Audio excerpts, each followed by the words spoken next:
5e entretien de la chaîne, on est mi-juillet 2020. On est à quasiment 650 abonnés sur la chaîne. D'ailleurs, merci pour vos retours. Et on reçoit un membre éminent, puis-je dire, de l'Étudiant Libre, un nouveau média jeune. Alors, présentez-vous plus ou moins succinctement. Qui êtes-vous ? Je m'appelle Stanislas Rigaud, donc j'ai cofondé l'Étudiant Libre au mois de mars dernier, donc avec 5 amis de l'ICES à La Roche-sur-Yon. Donc c'était par volonté de créer, d'être actif dans la vie de la cité, dans la vie politique. Et du coup voilà, moi je travaille aujourd'hui à l'Institut de formation politique à Paris, donc qui propose des formations aux jeunes de 16 à 35 ans sur des week-ends. Voilà, donc ça c'est pour mon parcours. Et l'Étudiant Libre maintenant est un journal papier qui est en mensuel. On va sûrement changer de format dans les semaines à venir. D'accord. Est-ce que vous pouvez préciser éventuellement votre âge, études, Moi j'ai 21 ans, j'ai fait du droit donc à l'ICES à La Roche-sur-Yon. J'étais auparavant au lycée militaire à La Flèche au Britannique. Et voilà, j'aime bien le rugby, j'aime bien les vacances. Voilà, non, sinon voilà, du droit donc à l'ICES et en ce moment je travaille pour l'IFP, donc pour le recrutement et l'animation du réseau. D'accord. On va peut-être un peu s'intéresser aussi à ce que tu fais directement, savoir l'étudiant libre. Du coup, qu'est-ce que c'est l'étudiant libre en tant que tel ? Alors en tant que tel, l'idée de base, en fait, on était à l'ICES, donc on se sentait, j'imagine pour tous ceux qui regardent cette vidéo et qui sont en fac à Tolbiac ou à Nanterre, ça peut paraître surprenant, mais à l'ICES c'est une fac relativement tranquille par rapport à tout ce qui est antifa, par rapport à ce qui est gauche dans l'université, etc. Et nous on se sentait particulièrement tranquille, on s'est dit qu'il fallait quand même faire quelque chose, qu'on n'avait pas le droit de ne rien faire et de se contenter de faire des soirées en discutant des sujets d'actualité. On s'est dit qu'il fallait faire quelque chose.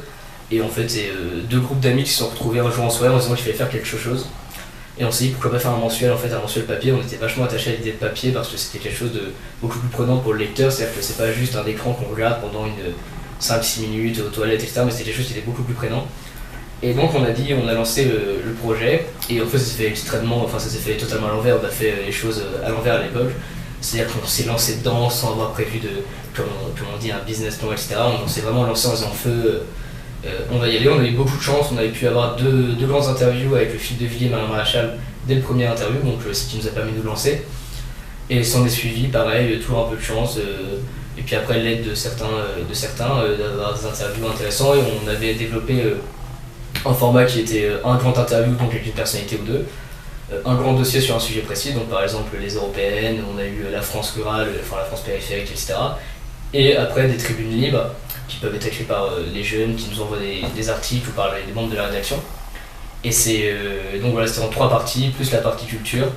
Et après à l'époque, donc, on avait aussi des fiches d'actualité, on faisait de l'actualité par semaine. Avec le confinement, on a dû arrêter le format papier parce que c'était coûteux, les gens, nos relais qui les distribuaient dans différentes facs ne pouvaient plus le faire évidemment. Et donc on pense à peut-être changer de format pour passer sur un trimestriel, donc plus gros et plus conséquent, mais plus fourni et de meilleure qualité. Voilà, donc ça c'est le projet sur lequel on est en train de travailler, pardon. Voilà, toujours avec l'idée d'un grand interview, mais plus de tribunes peut-être, et plus de fond que d'actualité, et moins de politique, mais plus de culture. Voilà. D'accord. Est-ce que justement, par rapport au format papier, avec le déclin de la presse écrite, c'est pas un peu dangereux de se lancer dans ce domaine ? Si, bah évidemment, c'est totalement, c'est très dangereux, les gens prennent moins de temps de le lire, donc c'est pour ça qu'on a... Déjà au début on a investi notre poche, enfin je parle financièrement pour le coup. Financièrement c'est évidemment compliqué parce que si on le fait trop cher, on peut se faire du profit, donc après avoir de la meilleure qualité, mais les gens ne l'achètent pas, surtout les jeunes. Et donc on était obligé de le faire peu cher, donc sauf que pour vous vu que c'était peu cher, les gens on ne faisait aucun profit, donc la qualité ne s'améliorait pas nécessairement. Pour autant, je pense que le papier actuellement a encore de l'avenir pour une seule bonne raison, c'est que voilà, comme je le disais précédemment, une fois qu'on a le journal en main, on est quand même bien plus intéressé que sur un portable. Et moi quand je vois les articles, c'est mon cas perso, mais c'est ce qu'on s'est dit avec la rédaction. Quand on a un article qui dure 9 minutes à lire sur internet, moi quand je vois 9 minutes par exemple, en général ça m'emmerde. Alors quand on l'a en papier, on peut le lire le soir chez soi, etc.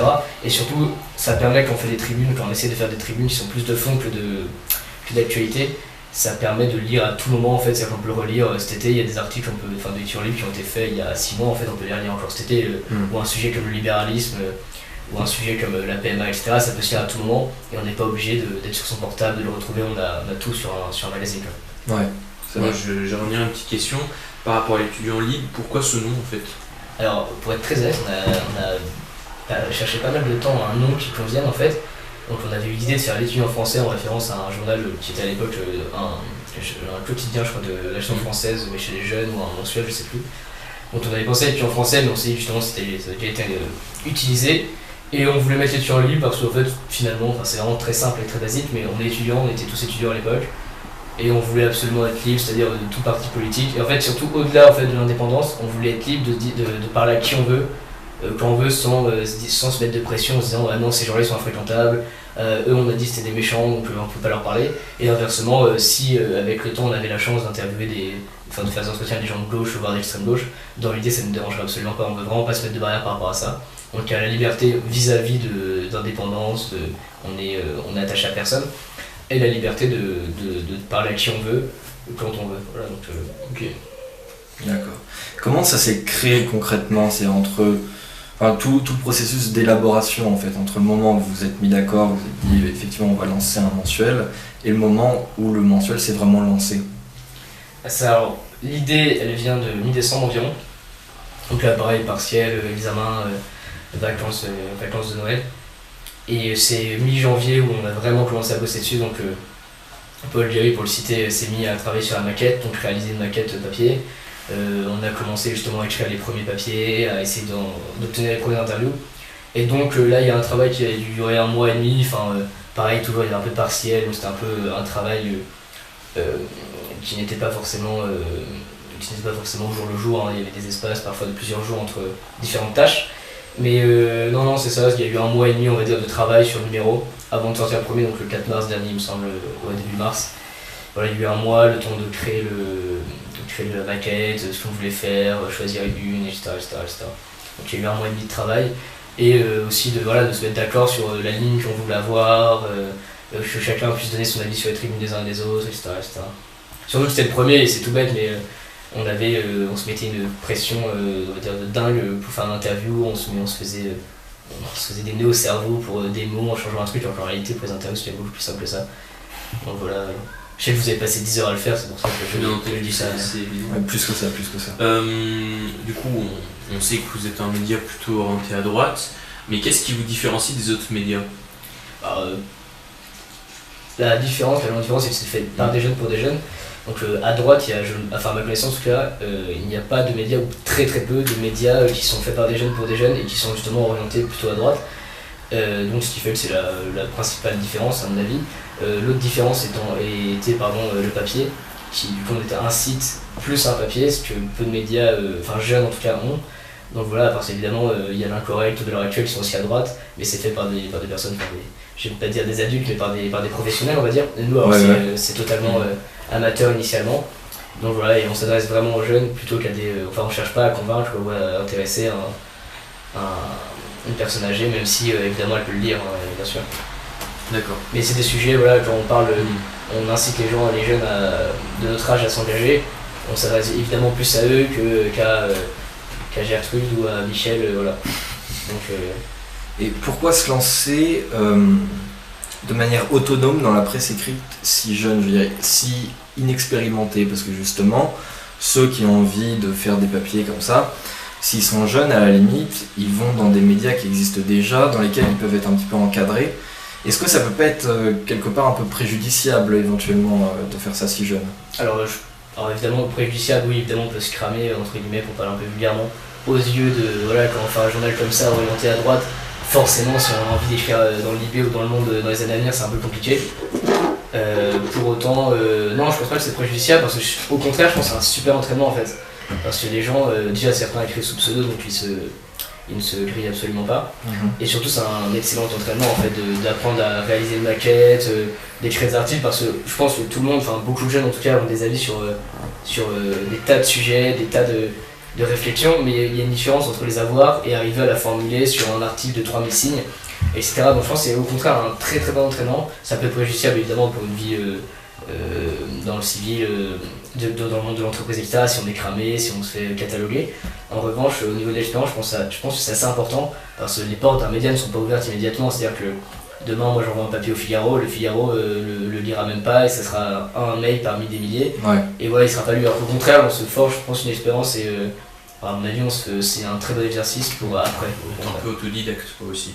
Oui, il y a ça. Après, on a eu du conseil et l'avis de personnes voilà, plus expérimentées. On a eu des professeurs à lycée qui nous ont aidés, notamment Guillaume Bernard, des écoles d'Institut de formation politique, des conseils de la Coclard d'études. Enfin voilà, on prend un peu les avis, on a pris les avis de tout le monde évidemment. Mais oui, on se forme sur le tas et voilà. Donc c'est aussi important à mon avis. Est-ce que vous avez une ligne idéologique ou il y a des gens qui ont des idées plus ou moins différentes dans l'ensemble? Alors dans la rédaction, on est 6 initialement, il y en a 2 qui ont un peu quitté on va dire, l'aventure pour X ou Y raison, un peu du tout de conflit, mais de par leur vie personnelle, etc. Après dans la rédaction, donc, les 4 membres, on va dire permanents, on est d'accord quasiment à 90% sur tout le corpus idéologique de Lecture Libre. Après, évidemment, il y a des gens qui sont libéraux, qui écrivent des articles, il y a des gens qui sont royalistes parfois, il y en a qui sont réactionnaires, d'autres conservateurs, d'autres qui sont pour l'union des droits, d'autres qui sont pour l'union plutôt des populistes, etc. Donc ça, pour le coup, on a vraiment un large panel de pensées dans ceux qui écrivent dans Lecture Libre. Vous arrivez quand même pas trop mal à vous en sortir, je veux dire, typiquement sur Instagram, vous avez quand même plus de 8000 abonnés, je crois. Ce qui est pas mal, notamment comparativement à d'autres médias qui sont un peu plus anciens et davantage financés même, je pense, et qui sont un peu sur votre terrain. Je pense notamment peut-être à L'Incorrect, à Boulevard Voltaire. Comment vous expliquez ce succès? Alors sur Instagram, c'est vrai, alors sur Facebook et Twitter, on a des comptes, on a dit honorables, mais pas forcément excellents par rapport à d'autres médias. Mais sur Instagram, je pense que ça marche très bien, c'est parce que c'est un média très jeune en fait, Instagram. Les personnes qui y sont, c'est plus du 14, 21 ans, 22 ans que du 20 ans, 30 ans, à mon avis. Donc ça marche très bien et en plus, sur Instagram, contrairement à Facebook par exemple, le fait juste de liker une photo, ça n'engage absolument à rien et ça se voit pas forcément dans le feed d'actualité, etc. Donc il y a plus peut-être de liberté. Et je pense que c'est un format, c'est un média, pardon, c'est une application de jeunes, enfin vraiment exclusivement sur les jeunes, ce qui permet, je pense, à Lecture Libre d'avoir plus de succès dessus. Est-ce que vous avez une infrastructure, une base, peut-être des locaux, et juste comme ça, ou vous êtes un peu dématérialisé? Non, on est totalement dématérialisé, pardon. Donc on se réunissait dans les appartements des uns et des autres pour là, il y avait un appartement qui nous servait plutôt de quartier général, on n'avait pas de locaux, on n'a pas d'endroit où on travaille tous ensemble, c'est vraiment à distance, surtout qu'avec les années, enfin les mois plutôt, un tel ici, l'autre là, l'autre à Paris, l'autre en Vendée, l'autre en Angers, etc. Donc non, c'est vraiment par mail, par chaîne de conversation Telegram que l'on fonctionne. D'accord. Et vous avez combien de contributeurs dans l'ensemble? Alors, qui ont écrit, je ne sais pas, je ne peux pas vous dire, mais qui sont réguliers, je pense qu'on a une bonne quinzaine aujourd'hui, qui en gros écrivent au moins une fois par mois, on a une quinzaine de contributeurs. Plus après, on a un autre aspect, c'est des personnes qui n'écrivent pas forcément, qui écrivent ponctuellement, mais pas forcément énormément, mais qui s'est occupé en fait d'installer Lecture Libre dans d'autres villes de France. Donc on appelait ça des relais en fait, donc c'est des gens qui étaient chargés de vendre les numéros ou d'organiser des conférences. Donc on a fait des conférences à Lyon par exemple avec Od Mirkovic, on en a fait à Rennes, donc ça s'est moins bien passé, mais et voilà, on a fait des événements en fait un peu partout, on a fait Orléans, Marseille, avec Stéphane Ravier, le sénateur de Marseille, du Rassemblement National. Donc là, on fait des événements et ça c'est des relais qui sont occupés, donc c'est pas forcément des gens qui écrivent, mais qui font partie des Lecture Libre en tant que tel. Donc on tourne une vingtaine dans les Lecture Libre au moins à l'heure d'aujourd'hui. D'accord. Okay. Alors je vais juste faire une petite pause, parce que la batterie elle est en PLS. J'ai ralenti. Ouais. Bon alors c'est bon, on a repris, donc on a fermé la fenêtre, donc voilà, je sais pas ce que ça va donner à l'audio. Qu'est-ce que j'avais comme question?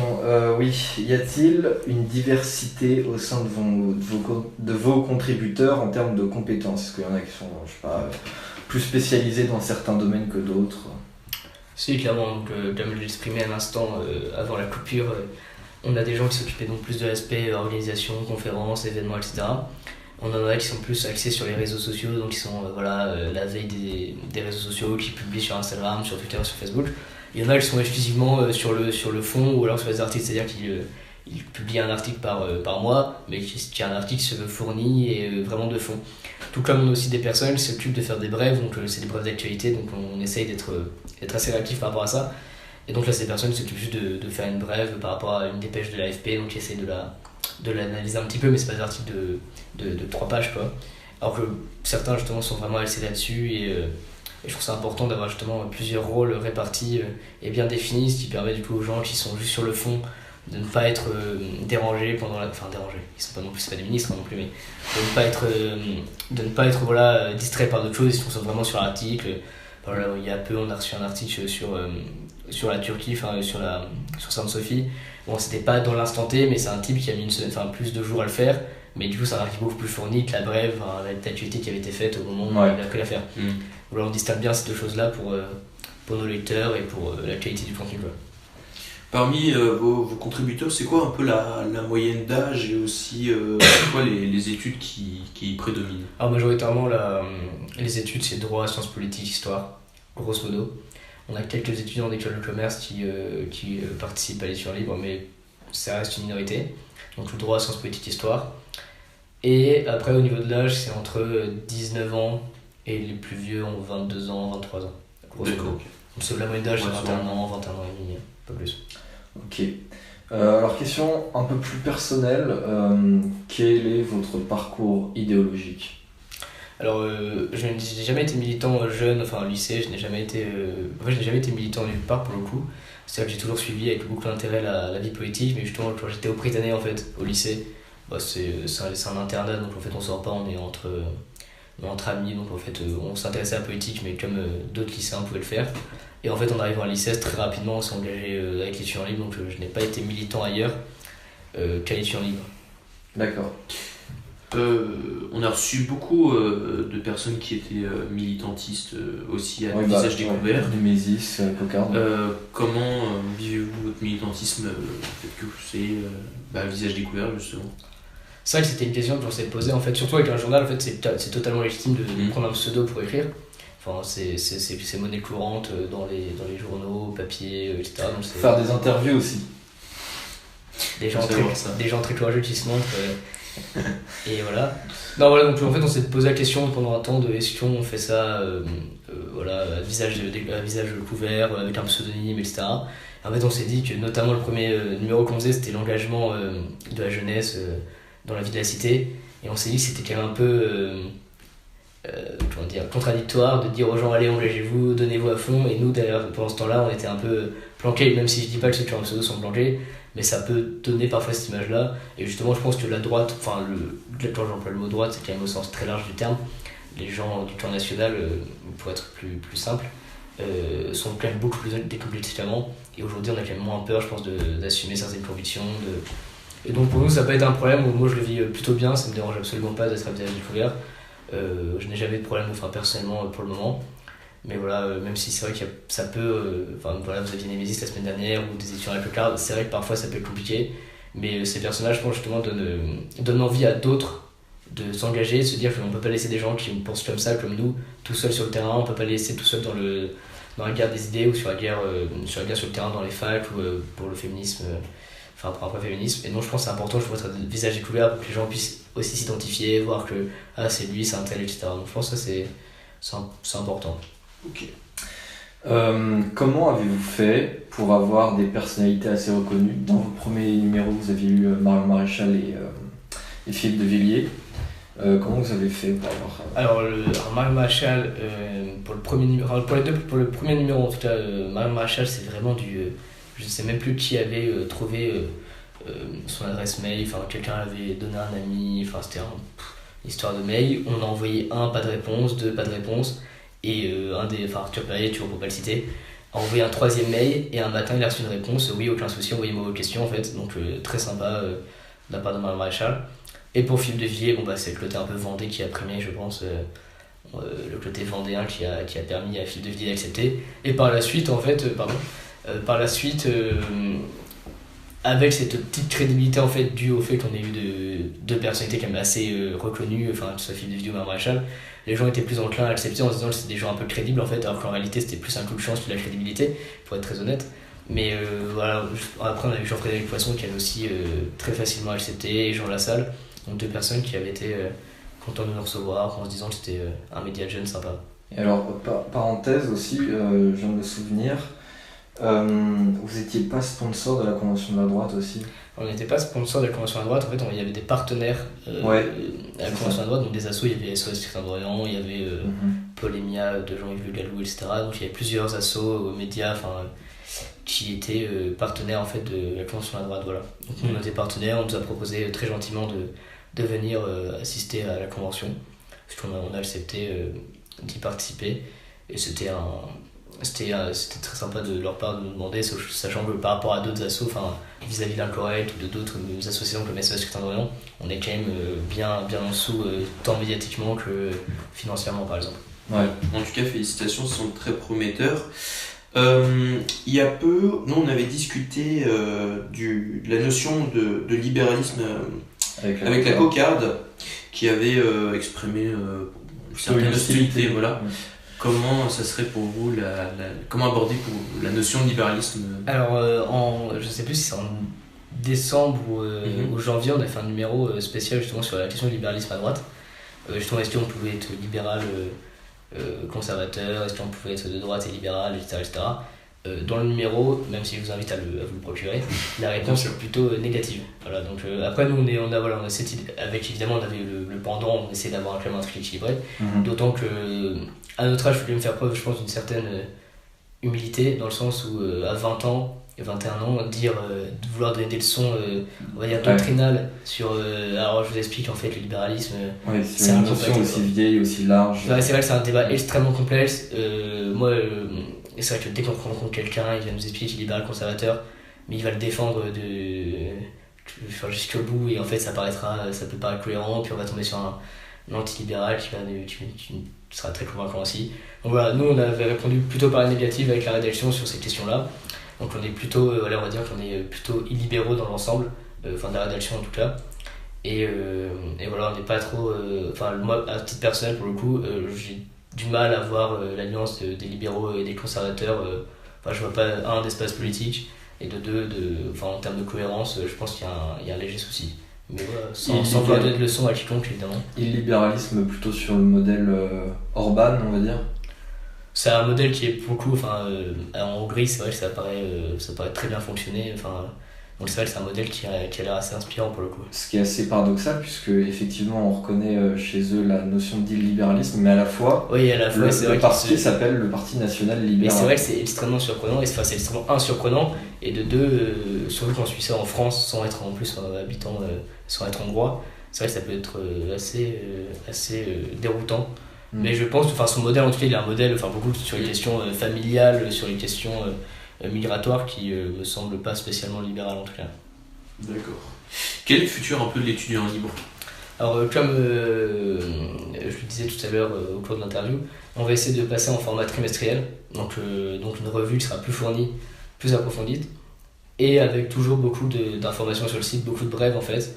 Donc voilà, l'idée ce sera d'axer énormément de communication sur les réseaux sociaux, donc se renforcer toujours plus pour que le format papier soit aussi plus fort par la suite, et pour que on puisse avoir des interviews qui soient plus visibles, pour qu'on soit plus facilement accepté, que les personnalités acceptent plus facilement les interviews, et un format papier plus axé sur le culturel et l'histoire, par exemple sur le côté historique, et moins d'actualité dans le format trimestriel. Voilà. D'accord. Quels sont vos relais à travers la France? Alors là je pourrais pas vous le dire en termes de nom, comme ça, de chiffres. On a Lyon, on a Marseille, on a Rennes, il y avait Angers, il y a La Roche-sur-Yon évidemment, on a Paris, Orléans, Lille et Strasbourg, donc on a quand même pas mal, une petite dizaine je veux dire à travers la France. D'accord. Qui se sont lancés, parfois c'est après la France. Pardon? On vous achète où? En fait, c'est soit il y a des événements qui sont faits, donc au cours des événements les gens peuvent acheter le numéro, soit ils peuvent directement s'abonner sur le site, dans internet, donc là ils les reçoivent chez eux, on les envoie par la poste, de toute façon extrêmement simple en fait. Et sinon certains relais en fait les distribuent à la criée en fait, donc se mettent à la sortie des fals pour les vendre en fait, comme des tracts, mais la différence du tract c'est qu'il est payant. D'accord. Légère différence. Si quelqu'un veut acheter un de vos numéros qui est passé depuis un moment par exemple, il peut encore sur le site, il peut encore le trouver, ouais. D'accord, ok. Voilà, donc il cherche sur le site internet, il y a un onglet pour acheter le numéro. Du coup, comment on peut vous joindre? Instagram, Twitter, Alors Twitter, Instagram, Facebook, l'étudiant libre, et sur le site internet l'étudianlibre.fr. Bon, d'accord. Écoutez, on arrive déjà à la fin, voilà. Et merci beaucoup merci d'être à vous d'avoir venu, invité. d'avoir fait des réponses très complètes. Et puis, on vous souhaite beaucoup de courage, on vous merci félicite et ça a l'air très prometteur. Et longue vie au rocher aussi, du coup. Merci beaucoup. Merci.